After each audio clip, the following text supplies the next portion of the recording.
ഇന്ന് നമുക്കിവിടെ ഒരു സ്പെഷ്യൽ ചട്നി ഉണ്ടാക്കാം. ടോഗരി ബേല എന്നാണ് പറയുക. ടോഗരി ബേല വെച്ചാൽ ഇത് തൂരപ്പരിപ്പ് കൊണ്ടുള്ള ചട്നി എന്ന് അർത്ഥമുള്ളൂ.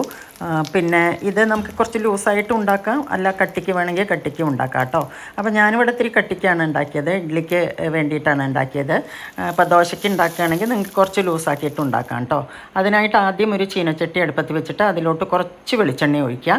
എന്നിട്ട് ആദ്യം ചെയ്യേണ്ടത് ഒരു 1/4 കപ്പ് തുവരപ്പരിപ്പ് നല്ല പോലെ ചുവപ്പ് കളറാവണം, കാരണം നല്ല സ്മെല്ലും വരും. അതുവരെ ഒന്ന് വറുത്തെടുക്കുക. ഇത് തുവരപ്പരിപ്പ് വേണമെങ്കിൽ ഡ്രൈ റോസ്റ്റ് ചെയ്തിട്ടും എടുക്കാം കേട്ടോ. ഞാനിവിടെ കുറച്ച് വെളിച്ചെണ്ണ ഒഴിച്ചു. അല്ല, നിങ്ങൾക്ക് വെളിച്ചെണ്ണ വേണ്ടാന്നുണ്ടെങ്കിൽ ഡ്രൈ റോസ്റ്റും ചെയ്യാം. എന്നിട്ട് ഇതിലേക്ക് ഒരു വറ്റൽമുളക്, ഞാനൊരു 4 എണ്ണം ഇട്ടത് എരിവിനനുസരിച്ച് എടുത്താൽ മതി. ഇനി എരിവ് കൂടുതലുള്ള മുളകൊക്കെ ആണെങ്കിൽ 2 എണ്ണം മതിയാവും കേട്ടോ. അപ്പോൾ ഇവിടെ ഏകദേശം ഇത് നല്ല പോലെ ചുവന്ന് വന്നിട്ടുണ്ട്.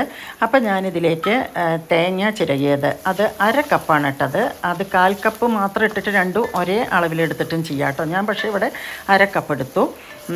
ഇത് അധികം വറക്കണമെന്നില്ല കേട്ടോ. തേങ്ങ ഇട്ട ശേഷം അധികം വറക്കണ്ട. ഇതിപ്പോൾ ഇവിടെ ഏകദേശം നല്ല പോലെ ആയിട്ടുണ്ട്.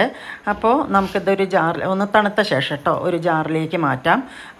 അപ്പോൾ നമ്മൾ അരയ്ക്കുന്നതിന് മുന്നേ ആയിട്ട് ഒരു ലേശം പുളി കേട്ടോ, വളരെ കുറവ് പുളിയും കൂട്ടി ഇട്ടിട്ടാണ് ഇത് അരച്ചെടുക്കുക.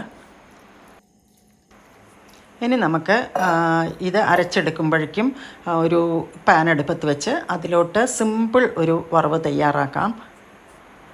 അരയ്ക്കുമ്പോൾ പാകത്തിന് ഉപ്പിടാൻ മറക്കണ്ട കേട്ടോ. പാകത്തിന് ഞാൻ അതിൽ കാണിച്ചിട്ടില്ല ഒന്നുണ്ട്. ഉപ്പിട്ടിട്ട് പാകത്തിന് ഉപ്പിട്ട് അരയ്ക്കുക.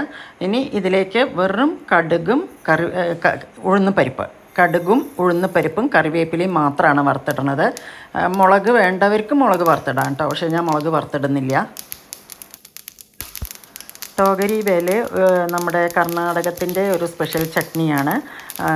ഇത് നമുക്ക് ഒരു വ്യത്യാസം, എപ്പോഴും നമ്മൾ ഉള്ളി, മുളക്, തേങ്ങ അങ്ങനെയൊക്കെയല്ലേ ഉണ്ടാക്കുന്നത്. അപ്പോൾ നമ്മൾ ആന്ധ്രക്കാരുടെ അറക്കാരം ഉണ്ടാക്കിയിട്ടുണ്ടായിരുന്നു. അത് നമ്മളുടെ ഏകദേശം ഒരേമാതിരി തന്നെയാണ്, എങ്കിലും നല്ല ടേസ്റ്റിയാണ്.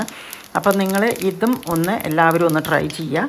ഇഷ്ടമായാൽ ഈ ചാനൽ ഒന്ന് സബ്സ്ക്രൈബ് ചെയ്യുക, ലൈക്ക് ചെയ്യുക, കമൻറ്റ് ചെയ്യുക, ഷെയർ ചെയ്യുക. എല്ലാവരും ഒന്ന് ഉണ്ടാക്കി നോക്കുക. അപ്പോൾ താങ്ക് യു ഫോർ വാച്ചിങ്.